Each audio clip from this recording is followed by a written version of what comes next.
मेरा ये कि शुरू में मैंने एक क्वेश्चन किया था कि फॉर्मर चीफ मिनिस्टर तो ड्यूटी चीफ मिनिस्टर हैं आप, लेकिन क्या प्रेजेंट फ्यूचर चीफ मिनिस्टर लोगों के जो मुद्दे हैं वो तो आम ही रहेंगे, उनको जो है तो उसको कौन रोक रहा है? उठाए ना वो। हमारे जम्मू कश्मीर के अंदर अगर जम्मू प्रोविंस की हम बात करें, ज़िलों की बात करें, तो वहाँ पर अगर माइग्रेशन नहीं हुई कश्मीर की तरह, तो वो कहीं ना कहीं हम जो है वीडीसी को मान सकते हैं कि वीडीसी अपना वेपन उठा के सोल्जर की तरह काम कर रही थी। लेकिन उन नेशनलिस्ट सोल्जर्स के लिए आज जो है कुछ हुआ है, 4,000 उनको दिया जा रहा है, लेकिन जो बाकी लोगों ने जो है गन्स पकड़ी थी उनको कुछ नहीं मिल रहा है। लगातार वो मुझे भी कॉल करते कहते हैं कि पूछना जब भी कोई श्रीलंका के अंदर फाइनल क्राइसिस जो है हो गए, इंडिया के अंदर भी हो सकते हैं, क्या कहना है? पता नहीं उनका क्या आधार है। अगर वो विश कर रही हैं क्या, लगते वैसा हो जाए पे आपका कहने से कुछ नहीं होने वाला। हिंदुस्तान के अंदर रह के जो है पाकिस्तान की तरफ नज़र गड़ा के देखते हैं, पाकिस्तान में ऐसा है क्या, क्या कहेंगे उनसे? ये मैं उन सभी लोगों को कहूंगा कि भारत जैसा देश, अभी जो है मुद्दे जो है चल रहे हैं, वो जो है ताजमहल को लेकर चल रहे हैं, कुतुब मीनार को लेकर चल रहे हैं। कहीं ना कहीं विपक्ष ये कह रहा है कि इन मुद्दों से जो है, जो बुनियादी मुद्दे हैं, जो लोगों के बेसिक राइट्स हैं या बेसिक मुद्दे हैं, उनसे ध्यान हटकाने के लिए जो है ये चीज़ें की जा रही हैं। नहीं, कौन हटका रहा है? बीजेपी कौन हटा?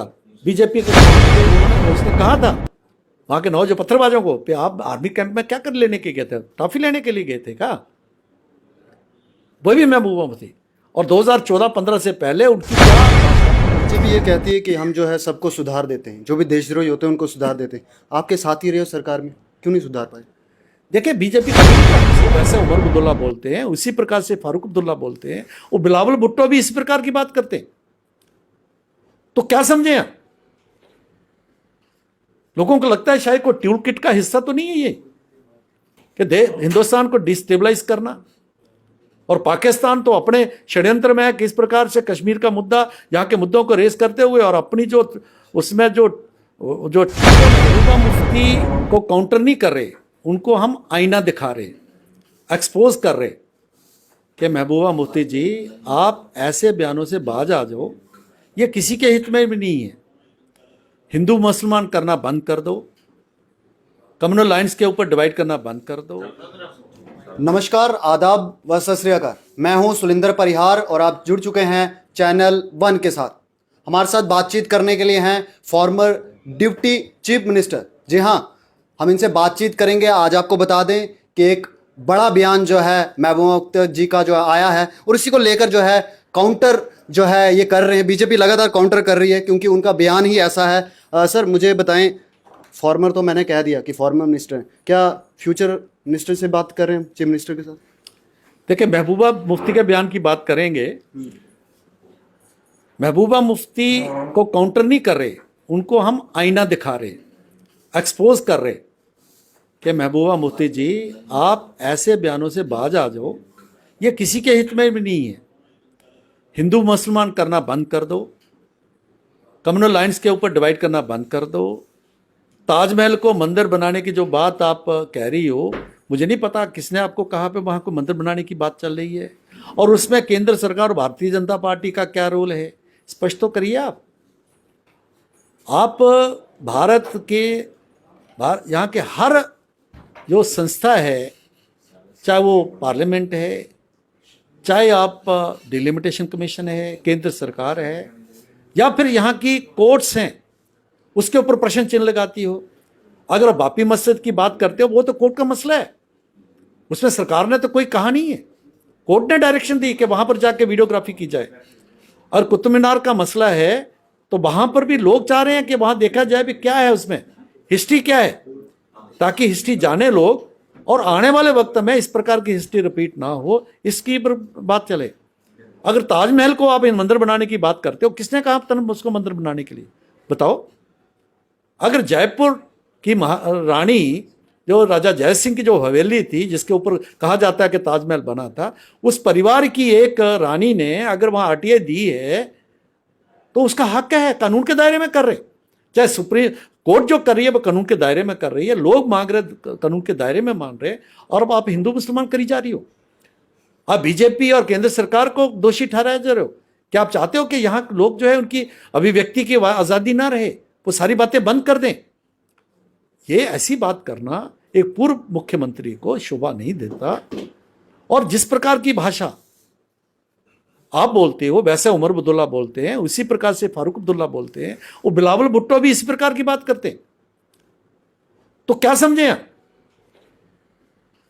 लोगों को लगता है शायद कोई टूल किट का हिस्सा तो नहीं है ये, कि हिंदुस्तान को डिस्टेबलाइज करना। और पाकिस्तान तो अपने षड्यंत्र में है, किस प्रकार से कश्मीर का मुद्दा, यहाँ के मुद्दों को रेस करते हुए, और अपनी जो उसमें जो टूटन है कि बलोचिस्तान में रिवोल्ट हो रहा है, नॉर्थ वेस्ट में रिवोल्ट हो रहा है, सिंध रिवोल्ट कर रहा है, इवन के पीओजे के वहां पर जो आज़ादी के और भारत के साथ जुड़ने की बातें हो रही हैं, वो तो कर रहा है, उनका तो स्ट्रैटेजी है। लेकिन आपको कुछ नहीं मिलने वाला। और ये जो लोग हैं जो देशद्रोह करते हैं, जिनके ऊपर मुकदमे चल रहे हैं, इनकी तरफ भी देखिए, कानून के दायरे से कोई बचेगा नहीं। अगर इस प्रकार के क्रिमिनल एजेंडे को लेके, सेपरेटिस्ट एजेंडे को लेके या टूल किट बन के अगर कोई काम करेगा तो कानून अपना जरूर जो है अपना जो है रास्ता लेगा। बीजेपी ये कहती है कि हम जो है सबको सुधार देते हैं, जो भी देशद्रोही होते हैं उनको सुधार देते हैं। आपके साथी रहे हो सरकार में, क्यों नहीं सुधार पाए?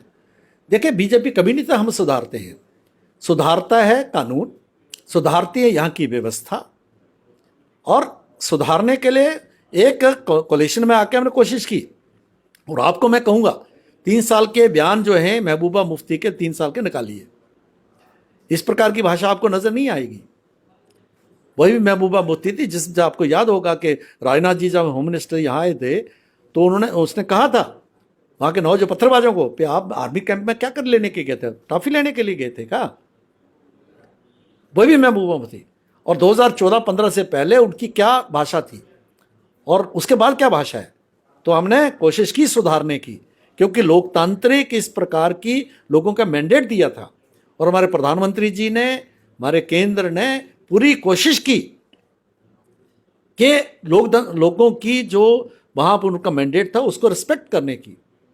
और तब तक हमने उसमें उनको बिल्कुल कानून के दायरे में रखा। लेकिन अभी वो फ्रीलांसर की तरह फ्री जो भी बोलती हैं। उन्होंने ये भी कहा कि जो है श्रीलंका के अंदर फाइनल क्राइसिस जो है हो गए, इंडिया के अंदर भी हो सकते हैं, क्या कहना है? पता नहीं उनका क्या आधार है।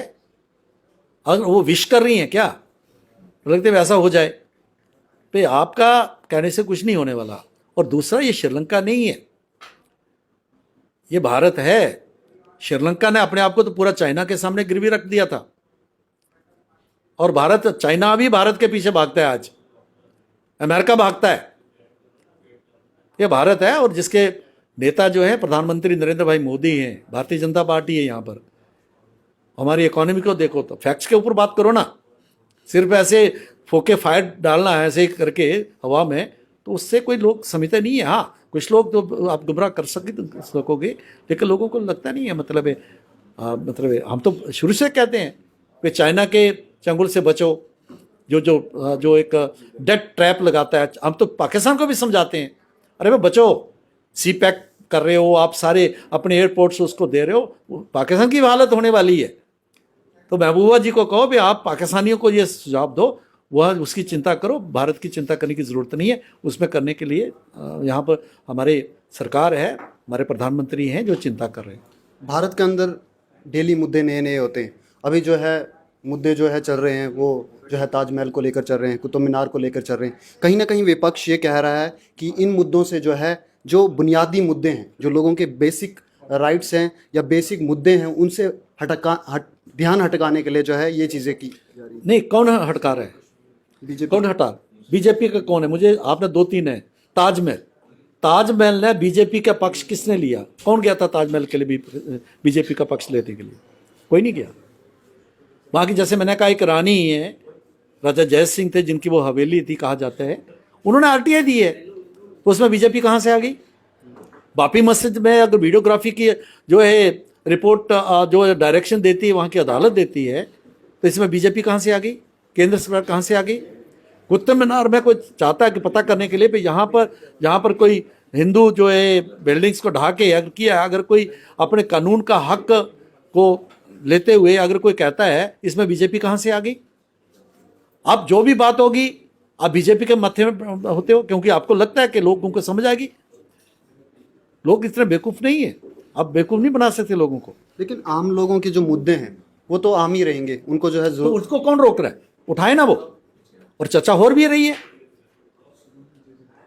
यह लोकतांत्रिक व्यवस्था है, इसमें प्रेस है, मीडिया है, लोग हैं, चाहे वो पार्लियामेंट है, चाहे बाकी चीजें हैं, पॉलिटिकल पार्टीज हैं, जल्द से जुलूस करती हैं, सोशल ऑर्गेनाइजेशन, सारे अपने अपनी रेस कर रहे हैं। वहां महंगाई भी आती है, बाकी चीजें भी आती। किसने रोका है? उसको बैन लगाया क्या? आप बैन लगा रहे हो तो इस प्रकार के मुद्दों को, उसके ऊपर आप डिस्कस नहीं करना चाहिए। हिस्ट्री को जो है दबा के खत्म करना चाहिए। भाई हिस्ट्री है, फैक्ट सामने आने चाहिए ताकि आगे से वे रिपीट ना हो। तो ये हिस्ट्री का बेसिक जो कहना चाहिए प्रिंसिपल है। मैं हिस्ट्री का स्टूडेंट रहा हूं। बेसिक प्रिंसिपल जो फैक्ट है वो सामने आने चाहिए ताकि दोबारा से कोई उसको रिपीट ना करे। बिल्कुल, फैक्ट्स जो हैं वो सामने आने चाहिए। लेकिन सर एक जो है और क्वेश्चन जानना चाहूँगा कि नेशनलिस्ट आप कहते हैं, नेशनलिस्ट सोल्जर जो हैं हमारे जम्मू कश्मीर के अंदर, अगर जम्मू प्रोविंस की हम बात करें, ज़िलों की बात करें, तो वहाँ पर अगर माइग्रेशन नहीं हुई कश्मीर की तरह, तो वो कहीं ना कहीं हम जो है वीडीसी को मान सकते हैं कि वीडीसी अपना वेपन उठा के सोल्जर की तरह काम कर रही थी। लेकिन उन नेशनलिस्ट सोल्जर्स के लिए आज जो है कुछ हुआ है, 4,000 उनको दिया जा रहा है, लेकिन जो बाकी लोगों ने जो है गन्स पकड़ी थी उनको कुछ नहीं मिल रहा है। लगातार वो मुझे भी कॉल करते कहते हैं कि पूछना, जब भी कोई मंत्री आए उनसे पूछना कि हमारे लिए क्या है। देखिए, कुछ भी होता है ना जो व्यवस्था के तहत होता है, कानून के तहत होता है, डेफिनेटली तब की सरकारों ने तो, और आज भी जो ये एसपीओस बने, बाकी चीज़ें वीडीसीज बनी, ये लगभग नौजवान, मुझे लगता है 99% वही लोग होंगे जिन्होंने इस प्रकार की मिलिटेंसी के, टेररिज्म के खिलाफ उन्होंने लड़ाई लड़ी है। तभी तो इनको गन्स दी गई, ठीक है। इसलिए उनको जो है, पहले तो इनको था जो भी, पहले तो अनपेड भी थी। अभी जिस प्रकार से अब केंद्र ने, गृह मंत्रालय ने इनकी तनख्वाहें बढ़ाई हैं, तो कोशिश की है। हो सकता है कुछ लोग ऐसे होंगे जो रह चुके होंगे, लेकिन अगर वो केस टू केस उनके बारे में सोचा जा सकता है, सोचा जाना चाहिए, ये मेरा कहना है। अभी आखिर में क्या कुछ कहेंगे, क्या कुछ उन लोगों को कहेंगे जो हिंदुस्तान के अंदर रह के जो है पाकिस्तान की तरफ नज़र गड़ा के देखते हैं? पाकिस्तान में ऐसा है क्या, क्या कहेंगे उनसे?